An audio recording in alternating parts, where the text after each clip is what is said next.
What's up, gentlemen and ladies who may also be part of the channel? This is why women settle, or in other words, sort of the dating mate preferences of women and how they change over time. This is an in-depth training that I first presented probably a year ago now to my inner circle guys. And guys, if you want to watch that, that's going to be probably back in the Telegram recordings. But I wanted to go ahead and bless all of you YouTube subscribers, be sure you're subscribed, with this as well. Why women settle, right? When we say settle, I want to be really clear from the get that this is not about, oh, I'm let down because this isn't the man that I want.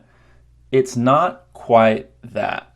But it is when you can look at a woman and you look at her beauty and radiance and maybe ambition and drive compared to the man she ends up with. And you're like, what happened? Like, why does it seem like she married down or settled? The truth is she didn't. But there are some facets and nuances of how all of this works that makes it seem like she did. And I want to explain how all those work for you guys. If you're a man, this is going to be really beneficial for you navigating life and learning to recognize these traits and symbols in women as they come up, as well as position yourself to not be the type of guy that gets settled for and how to know if you're getting settled for. And if you're a woman, hopefully this can educate you as to what phase of life you might be in and what kind of decisions you need to make right now if you're trying to optimize to find the best person you possibly can. Because there's a lot of delusion out there with the women. All love, but there's a lot of delusion out there. There's a lot with the men too, but I'm afraid it's even more with the women. So without further ado, go ahead and hit that like button in advance. Make sure you're subscribed. Let's dive right in. So we're looking at the purpose power matrix. This is something that my one-on-ones know all too well. My group guys know well, and a lot of you freebies that watch stuff that I appreciate too. You guys have some of you have seen this before as well. And we have to look at this to understand the dynamics of what a woman is attracted to in a man. Now, is there more to it than this? Yes. We're not really going to talk about looks or height today because a lot of those things are things that y'all can't change. And so it's not really helpful to discuss. We're going to discuss the things that matter even more though. A woman is attracted to the positives on this scale: purpose and power. Okay, we'll get more into what those mean later, but I want to pull first of all the good man. So this is a man who is in touch with power and in touch with a higher purpose.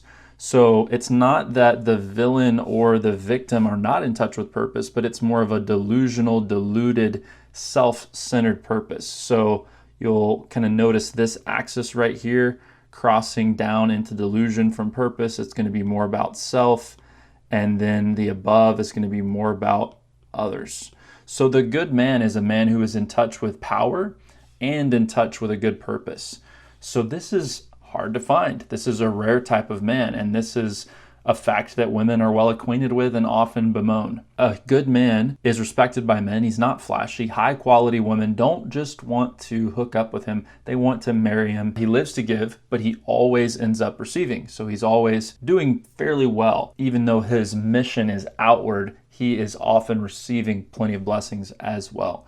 This is the good man. So before we get further into it, and we'll get to Chris Rock in a little bit here, let's talk about purpose versus power. So purpose is the intent to do something. It is a plan. It is a vision. I break it down in my one-on-one and courses as vision, strategy, and tactics. This is why you want to make a move, how you're going to make the move, and exactly what you're going to do. That's purpose. Power is your capacity. It is your capability and strength. And the most pure form of power is confidence. Now, power can often be symbolized in things that the red pill will tell you you have to attract women, such as muscles, such as money, status, cars, watches, etc., possessions. All of these are not necessarily power. Muscles are to a degree, money is to a degree, but more than anything, they symbolize power. They symbolize this, which is what women really want. Now, women really want this too. They really want a man who's full of good purpose, who has a good vision, a good strategy, good tactics. But the way that they desire a man of purpose versus a man of power is different. So let's talk about the one that everybody loves to hate or hates that they love. This is the bad boy. So as we discussed, the good man is hard to find. There's not a lot of men who have a good purpose and a good connection to power. What we have a lot more of are the bad boy villain types, okay? Bad boy is kind of up here, and proper villain is as we get more and more and more delusional and deluded, okay? But most guys are not, ultimate villains. They're just motivated in the same way that a villain is. So there's a lot more men that have power than that have purpose and power, right? So immature girls love the bad boys. So think about like Han Solo, for example. Immature girls love the bad boy, but he does not do well in LTRs, long-term relationships, just like Han Solo. He got divorced.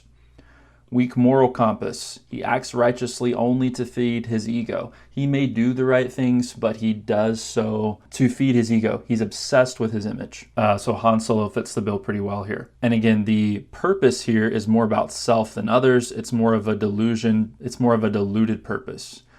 So let's talk about the victim. I hope that none of you watching are currently in this mindset. These are all mindsets. They're not identities. You can move between the quadrants. But if you are like way over here in the victim mindset, then you will never work with me and you'll continue to find excuses and you'll blame everything but yourself because that's how you have to sleep at night. The victim mindset typically has bad luck with women. They're going to be black pill. They're going to be complainers. They have loser friends. They always have an excuse for why they underperform. They're usually out of shape. This is just somebody who I cannot help because they don't want help. They would rather stay in their victim quadrant than make a big change. Now, we have a lot of victims in society, but most of the guys in my audience are going to be either over here on more of the bad boy side, but even more of them are going to be over here on the nice guy side.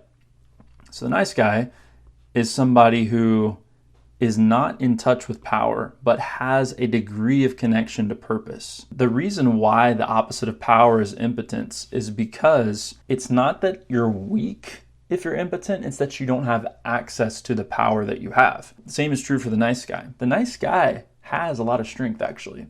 The nice guy actually can be really strong and tough, but he can't access it. He doesn't want to access it. He doesn't want to step into his power for a variety of reasons I'm not going to talk about today, but he gets friend zoned or settled for. This guy is the Monday morning quarterback. He'll tell you how it should have been. He'll do a post-mortem on something and explain to you how he knew what to do and he can solve the world's problems, but he's not actually on the field. He's not actually playing the game. Right? He can meet expectations and he's overly cautious. He draws within the lines, okay? Now there's a certain degree of good and health and necessity of these types of behaviors.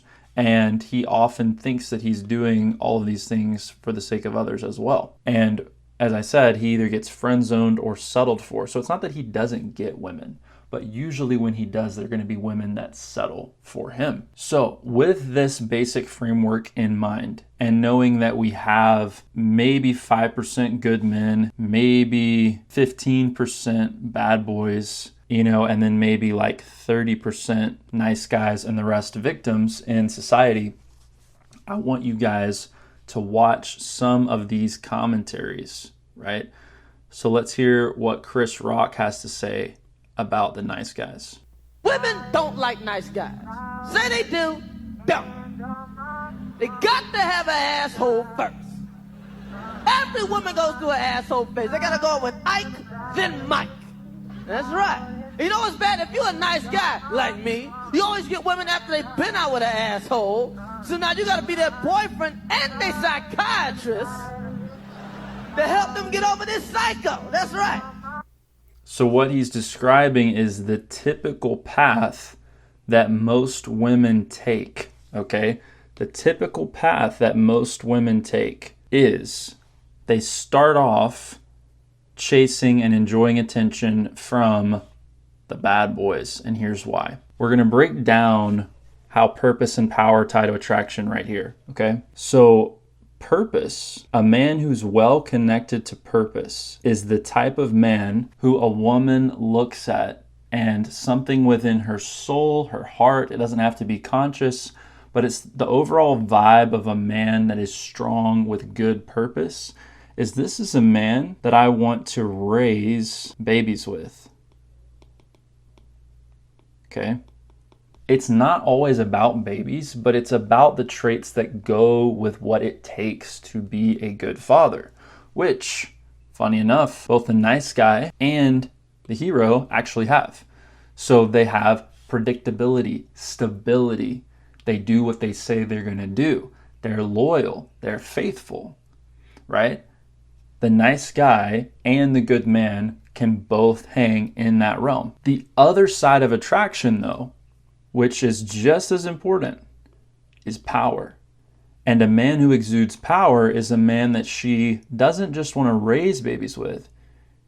She wants to make babies with this man, right? And those are two different types of attraction. So in the words of Chris Rock, she has to be with the a-hole first. Why is that? We'll get into that more in a little bit later, but part of it is because she wants power. She's attracted to the confidence, the strength, the capability, capacity, the competence, as symbolized by muscles, money, status, cars, watches. Girls are not always attracted to those superficial things, but deep down inside, they tie a lot of those superficial things to power. And I don't care if she's a drunk girl on the street or the most chaste, pious Christian girl at your local church, she is attracted to power, okay? And if you're not a powerful man, she will be settling for you, okay? I'm gonna say that again. I hope it hurts. If you're not a powerful man, she will be settling for you because she does want a man to make babies with. She does want a man to raise babies with too. The type of man to raise babies with does not turn her on. Okay, it's a different type of attraction. There's a spark, there's butterflies that happen from a man of power. Okay, that's why women hate that they love the bad boy. They hate that they love him, and they don't always understand why they love him. Why do I keep going back to this type of man when I know he's not good for me? Well, it's because there's a huge shortage of this type of man, but these are the only two type of men that really turn her on. Men that have power. So what the nice guy gets confused about is he thinks, oh, because I don't cheat, I don't lie, I don't, break the rules, and I don't hurt her, because I don't do all these things, I don't do drugs, I don't have sex before marriage, I don't all these things, I don't. He thinks that that's supposed to get him all these women. Women are attracted to what you do, not what you don't do. Listen, don't get me wrong. If you're a dude, whether you're a good man or a nice guy, and you don't cheat, don't lie, don't break the rules, don't hurt her, hey, that's great, man. Like, please keep doing, or should I say, please keep not doing those things. But I need you to understand that not doing those things does not turn her on. It does put you in the category of a man who's probably more connected to purpose, but it does not make you attractive to her with that spark, that pizzazz, that energy kind of way. So as Chris was explaining in his joke, which comedians are sometimes the only people allowed to tell the truth in our society, but as he was explaining is girls will often start here with the bad boy. And then after they get hurt, after they get lied to, cheated on, after he breaks the rules, gets in trouble, she says, I'm done with that. She still can't find anyone over here in the good man sector. And so then she comes over to the nice guy. And as he opens with, women don't like nice guys. Say they do, don't. They say they like nice guys because in their rational minds, they know I need a man to raise babies with. And they think, that's the type of man I want. It really, really is. I really do want this type of guy. And they see all these guys that epitomize those things, and they say, yes, that's who I really want. But then their actions show otherwise because deep down inside, they're attracted to that power, okay? So I have another guy I want you to listen to. He's over here. Listen to this one.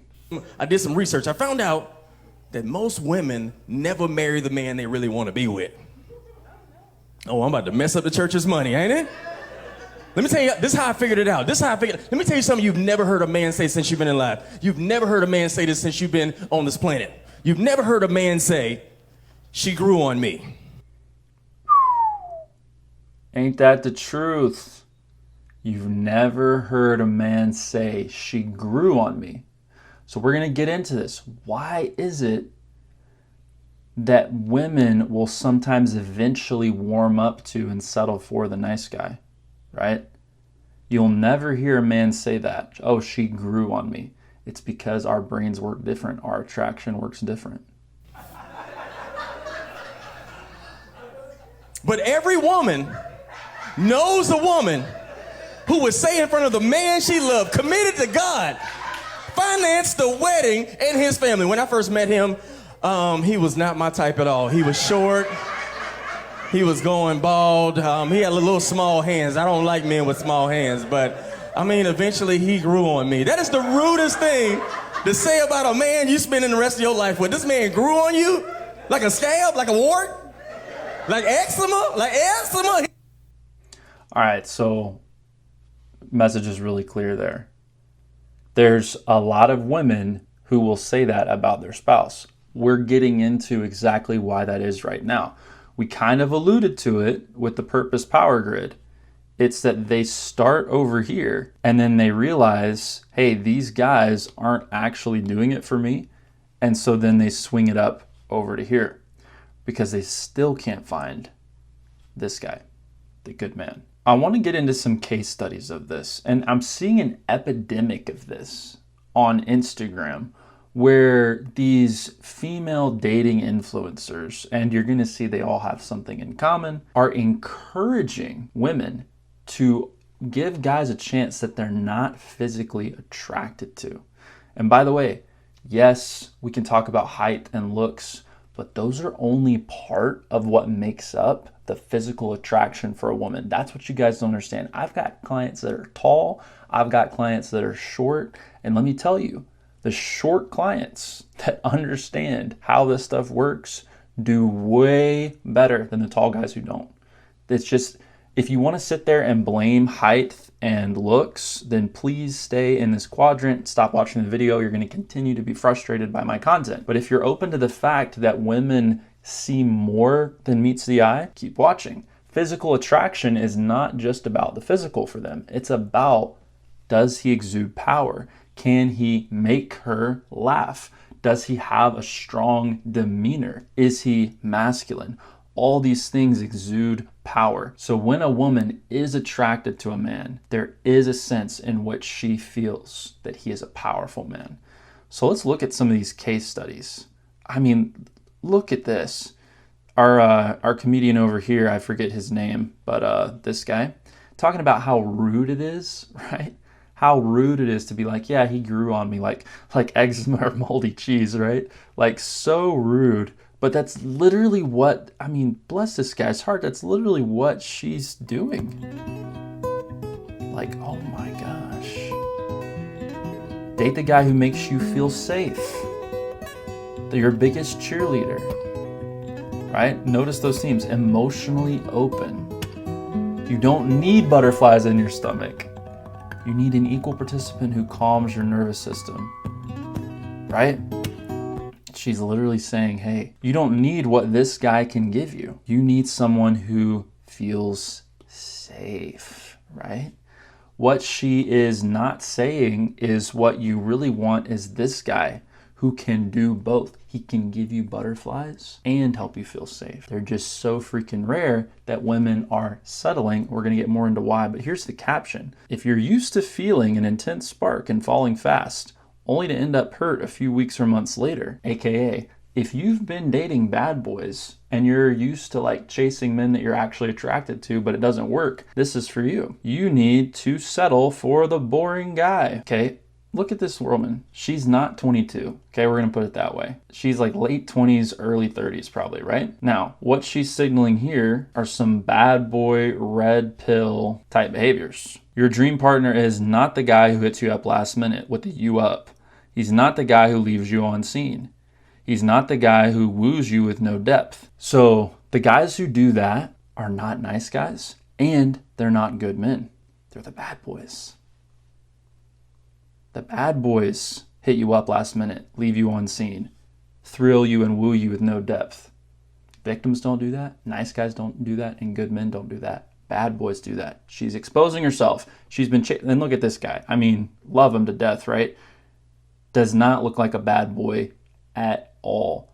Just his body language, the position of this camera angle, everything about this does not say bad boy at all, which, you know, I'm going to stop right there. I'm not going to say anything more. But she's exposing herself very clearly as someone who used to date more of a bad boy type. You don't need an initial spark. Attraction can grow. Just like homeboy over here was saying, it can grow like eczema or moldy cheese, right? Here's another one.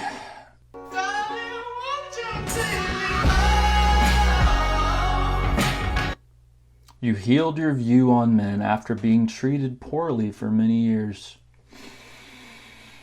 I wonder who was treating her poorly. Probably bad boys with power. So she got a safe and emotionally available man. That's good. Here's a reel from that same creator. You dated someone who you weren't initially attracted to. Ugh. So she was dating the bad boys and being treated poorly by them for many years. And then she found someone safe and emotionally available. That's good. That's good. Can we just pause and have a moment of silence for these boys? These poor guys, because these are different, by the way. These are different content creators. For this poor homeboy over here and this poor homeboy over here, part of me does hope that they don't realize that they're plan B. But then when I see their wives making these disrespectful reels, I'm like, there's no way they don't know, which is tough. And by the way, this is a dating coach that I know a lot of y'all follow. I'm not going to call out who she is, but a lot of you might recognize her. So what if you're not physically attracted to them, right? And so then she talks about how physical attractiveness is not that important. It's the only one guaranteed to fade. We put all the weight in physical attraction when there's so many other types of ways to be attracted to someone, right? It came with time. It grew on her. Men are not like this. If we're not attracted to a woman, it's very hard, like almost never will it grow on us. Why does it grow? Why does a man grow on a woman like that, right? Let's talk about it. Let's talk about it. Same girl we just saw. What if you're not physically attracted to them? Poor dude, like, I can't believe we're exploiting our marriages for reels like this. Like, he bust. Yeah, I can't say anything more about him. I'm just gonna say, like, this is not okay. This is not okay. So we're gonna put all this together. Remember, I want to make babies with a man of power. I want to raise babies with a man of purpose. As Chris Rock and our homeboy over here said, sorry, I don't know his name. He's awesome. A lot of girls will start out over here, just like these girls obviously did. They expose themselves quite plainly as having started dating these type of guys. Powerful men, because good men wouldn't have treated them that way. They're obviously dating the bad boys. And then they swing over here to the nice guys. Okay, here's exactly why they do that. All women at the beginning of time, at the beginning of their life, I'm putting 0 here, I'm not trying to be weird about it. Let's just call it 13 years old. How's that? For when they start developing crushes and all these things, like significantly, all the way through time. When they start out on their journey of liking men, liking boys, they are initially very highly attracted to a man that they want to make babies with. And then depending on how they are raised and depending on how mature they are at that age, they will be varying degrees of attracted to a man that they want to raise babies with, which is that stable, healthy, available, predictable, honest, purpose-filled man that these ladies were talking about that they finally found, right? They're attracted to both, but their attractiveness scale is higher for the man of power at the beginning. And this ties to their fertility, okay? This ties to their fertility, it ties to their age, it ties to their maturity. So here's what happens. Even though almost all women are lower on the attraction to purpose. They know they need a man to raise babies with, but it's just more of a thing in the back of their mind. Like, yeah, I need him to have like these things, right? As time goes on and as experience accumulates, AKA, where was it? Yeah, being treated poorly for many years by the men, right? That's experience. So as experience accumulates and time progresses, she more and more and more wants a man of purpose. I really want a man of purpose. And then at some point it hockey sticks up and it becomes the most important thing by far.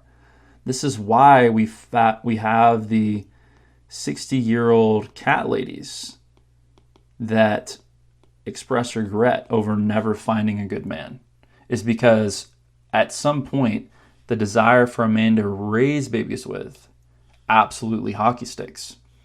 Now, let's talk about this one. This one stays strong during her most fertile years, and then as she begins to see the end of her peak fertility, or as she starts to lose fertility, it begins to go down. And it's never not important. She always does want a man to make babies with, but it kind of goes down and stagnates. So this is why men will grow on a woman. It's not that the man is growing on her, it's that her priorities are shifting.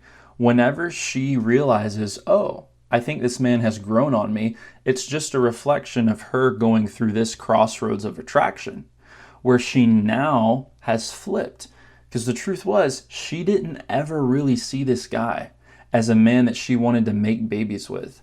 But eventually, her desire for a man to make babies with went underneath her ever-growing desire for a man to raise babies with. And then she decides to give the nice guy a chance. The age at which this happens for women really depends. It can be early on, like early 20s. If you're a red pill guy, then you know what the wall is and you know when that supposedly starts. But I've seen it happen when they're older as well. It's not about a specific age range. It's just about when does she start prioritizing a man to raise babies with over a man to make babies with. And that's why reels like this start to come out and gain popularity, is because there's a lot of women in a certain age bracket and stage of life that are like, yo, I can't find a woman that I really like. And what they're saying is I can't find a man that I want to make babies with that also wants me. That's the real issue. So a lot of women will get married, here or here or here. Before that eclipses, they're able to attract and find a man that turns them on in both ways, even though their purpose desires have not yet eclipsed their power desires. And then other women too, maybe they make this switch very early on and they are able to recognize and identify a man that does turn them on, but maybe not as much as they would have liked, but they still prioritize purpose over power quite significantly.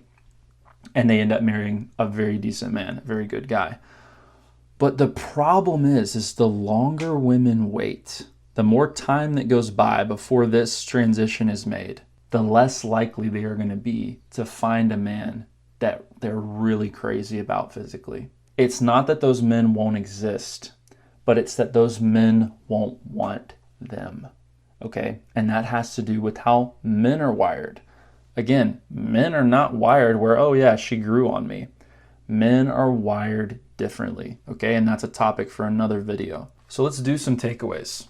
If you are a man, I want you to go through life with your eyes open and have an honest assessment of the types of women you come into contact with. Most women, if they're single and they've had some serious relationships and they're, let's say, 27, 28 plus, then they will have experienced some version of this transition from dating the bad boys to being more open to the nice guys. It doesn't mean that they want the nice guy.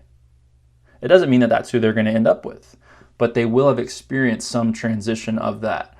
What you have to understand, or figure out rather, is how does she see you? What are you being to her in that relationship? Does it seem like she has that spark with you and butterflies with you and she's really actually crazy about you? Because if not, you're probably getting settled for, bro. You're probably getting settled for. So you have to pay attention. Does it feel like that she is actually turned on by you? Does she get nervous and girly and giggly? You have to know what to look for, because if she's not, then no matter what words come out of her mouth, I can almost guarantee you that you are not the good man to her. You are kind of a safe rebound. I'm going to decompress. I'm going to feel safe here. I need to find somebody. The clock is ticking. Let me date the boring guy. Let me date the guy I'm not attracted to, right? So if you realize that you are not that good man for her, let me just be clear. It's not the end of the world. Like, if you want to be settled for, that's fine. It's just going to change the dynamics of your relationship. Like, you're going to be the type of couple that has to schedule intimacies on Fridays and Mondays. There's going to be just things that are different in your relationship. And I'm not saying those relationships can't thrive and be great in their own way, but they're just not going to have that dynamism and that pizzazz that deep down inside we all probably wanted. So if you find yourself being settled for, that's something you're going to have to deal with. Now, if you are a woman listening to this, and you are over the age of 25, I want you to understand that most likely the type of men giving you attention now are the very, very, very best type of men giving you attention that you will ever receive, okay? And this is a generalized statement, and a lot of people are going to want to be the exception to the rule, but you're probably not. If you are a woman 25 or older watching this, then I want you to understand that the type of men that give you attention now are probably the best that you will ever get. And that's if you're 25, 30, 35, 40, 45, etc. Whatever age you are, if it's past 25, the type of men giving you attention now are probably the best. Unless you're just simply not feminine, unless you need to work on your femininity, it's very possible that you're not signaling femininity, that you're not signaling health and fertility markers and not representing yourself in the best possible way. If that's the case, you could really be missing out on some potential good men that you're going to want to have babies, make babies with, and raise babies with. So if you are at that age, 25 up, and you're not happy with the type of attention you're getting, you need to aggressively work on your femininity and your fertility markers. I know that's kind of blunt, okay? But that's the realest I can be, and sometimes that's the most loving thing to hear, is the realest thing, right? But working on your femininity can have huge positive effects in the right direction. So I don't want to make this video too terribly long, but I hope that explained the basics of attraction dynamics with women and how those change over time. If you have any questions or comments, I would love to hear them below, and thanks for watching.